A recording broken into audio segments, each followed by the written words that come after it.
tadi kita kan udah dapat pengetahuan baru ya tentang tata surya. Luar biasa ya. Siapa yang menciptakan tata surya dan bumi ini? Aku. Oh, yang menciptakan Tuhan yang menciptakan seluruh alam semesta ya. Ada ya di Alkitab ya di Kejadian 1. Nanti adik-adik baca di rumah baik-baik ya per ayatnya kalian perhatikan persatu. Nih, Kak Eri mau kasih tahu nih ya. Sekilas aja ya nih. Pada mulanya Allah menciptakan langit dan bumi. Hari pertama Allah menciptakan terang ya. Hari kedua Allah menciptakan cakrawala. Hari ketiga apa? Allah menciptakan tumbuhan yang berbiji dan yang menghasilkan buah. Terus hari keempat, nah ini yang tadi kita bahas ya. Allah Bulan dan matahari. benda-benda penerang di siang hari dan penerang di malam hari. Allah menaruh matahari, bulan dan bintang-bintang pada cakrawala ya. Itu yang ditulis di Alkitab. Terus hari kelima, Allah menciptakan hewan yang hidup di air dan segala jenis burung yang terbang melintasi cakrawala. Dan pada hari yang keenam, Allah menciptakan hewan-hewan yang lainnya ya, hewan ternak, ya manusia. Hebat ya, ini semua yang ciptain satu pribadi yaitu Allah ya, Tuhan. Nah, ini kita tadi bahas di yang hari keempat, Allah menciptakan benda-benda penerang. Hebat nggak Allah? Tuhan kita hebat nggak sih? Bisa ciptain ya, tadi Bapak Eri udah kasih tahu kita ya, planet-planet itu banyak, ada yang besar, ada yang kecil, ada yang disebut dengan planet kerdil. Semuanya diciptakan oleh Tuhan dan itu kreativitasnya Tuhan. Ajaib kan Tuhan kita ya. Nah, adik-adik, kalau misalnya kita baca nih ya di Yohanes 1 ayat 1 sampai 8, kita mau kenal lebih dalam lagi nih yang menciptakan langit dan bumi itu siapa? Sebenarnya pribadinya seperti apa? Nah, maaf. Nih, pada mulanya adalah firman. Lalu dan firman itu adalah siapa? Allah. Segala sesuatu dijadikan oleh Allah. Jadi firman itu adalah Allah. Jadi firman itu yang telah menjadikan segala sesuatu adalah Allah ya, yang menciptakan bumi, yang menciptakan langit dan segala isi bumi dan segala isinya langit itu Allah yang menciptakan ya. Nah, dan firman itu telah menjadi siapa? Menjadi manusia. Firman yang mana ini? Nih firman yang telah menjadikan langit dan bumi yang tadi kita bahas ya. Dan yang kita kenal dalam nama siapa? Yesus. Tuhan Yesus. Kita mengenal Allah kita, pencipta langit dan bumi dengan nama Tuhan Yesus. Di sini dikatakan di Yohanes 1 ayat 1 sampai 18 itu dikatakan bahwa firman itu menjadi manusia.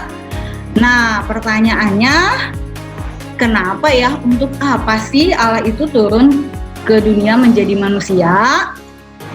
Nah, tadi ya di hari ke-6 Allah kan menciptakan salah satu hewan ya, manusia ya. Maaf. Menciptakan manusia ini, lihat manusianya sebenarnya lagi sedih nih mukanya, kenapa ya? Ada yang tahu nggak? Nih pakai pakaian dari daun pohon ara. Rendang tahu? Iya, ini kenapa ya mukanya kok sedih? Karena diusir dari Taman Eden. Nah, karena mereka sudah jatuh di dalam Jatuh di dalam apa akibatnya? Nih ya, manusia yang hatinya sudah gelap seperti ini, yang berdosa, itu bisa nggak dibersihin nih? Ini ada sabun nih, sabun kebaikan. Bisa nggak dosanya dihapus dengan kebaikan? Tidak bisa adik-adik ya. Kalian mau sebaik apapun bisa menghapus dosa-dosa kita ya. Terus bisa nggak sih dosa kita dihapus dengan ibadah kita, rajin ke gereja?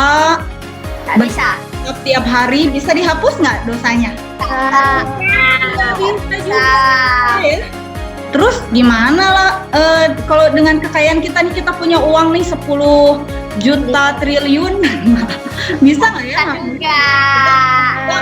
Suruh orang untuk menciptakan sesuatu supaya dosa kita bersih gitu, bisa nggak sih?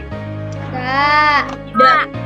Jadi artinya perbuatan kita tidak bisa menyelamatkan kita dari hukuman dosa ya adik-adik. Nah, jadi apa yang bisa menghapuskan dosa-dosa kita?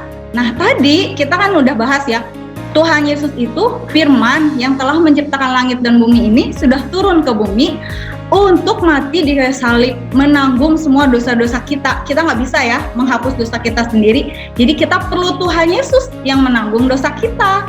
Nah, Tuhan Yesus mati di kayu salib, bangkit pada hari yang keberapa?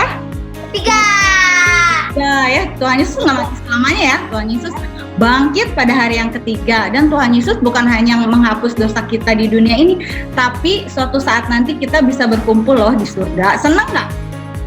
Senang. Ya, nah Tuhan Yesus setelah bangkit, setelah disalibkan ya, terus Tuhan Yesus bangkit, Tuhan Yesus naik ke surga. Dan Tuhan memberikan Roh Kudus untuk kita nih sekarang, supaya kita semua disertai Tuhan. Kita disertai, kita dilindungi, ditolong oleh Roh Kudus yang setiap hari ada bersama-sama dengan kita.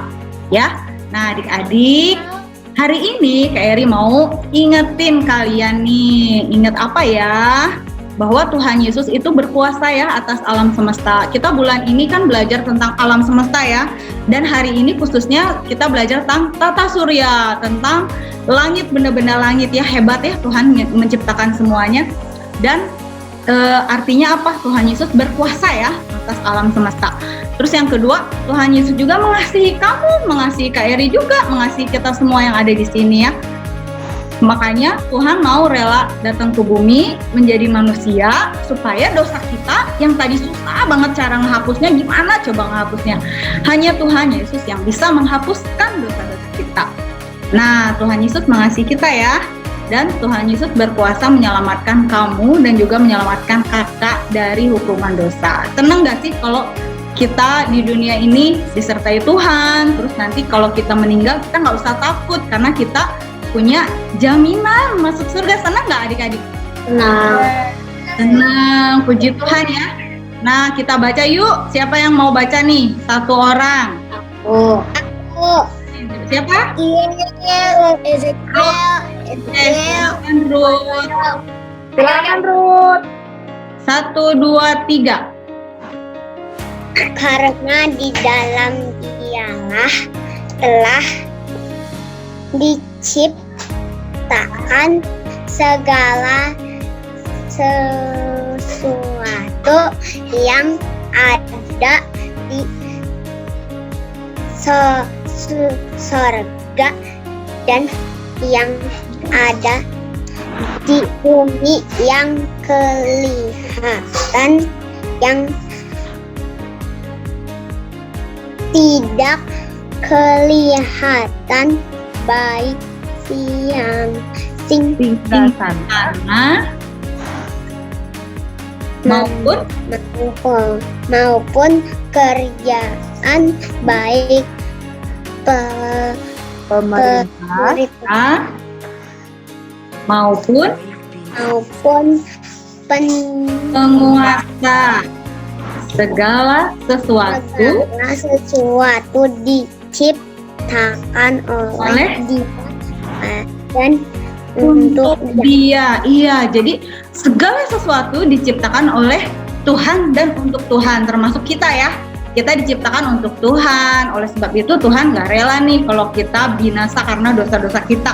Tuhan Yesus berkuasa menyelamatkan kita dari hukuman dosa. Selain Tuhan Yesus juga berkuasa atas alam semesta. Tepuk tangan buat Tuhan Yesus kita yang hebat. Nah, kelewat nih. Nih, adik-adik yang sudah percaya kepada Tuhan Yesus, bersyukur ya. Bersyukur karena Tuhan Yesus itu berkuasa dan mengasihi kamu selama-lamanya.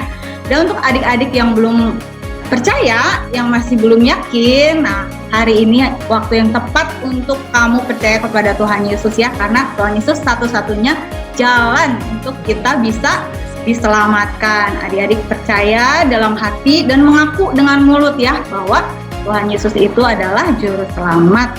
Tuhan Yesus memberkati. God bless you.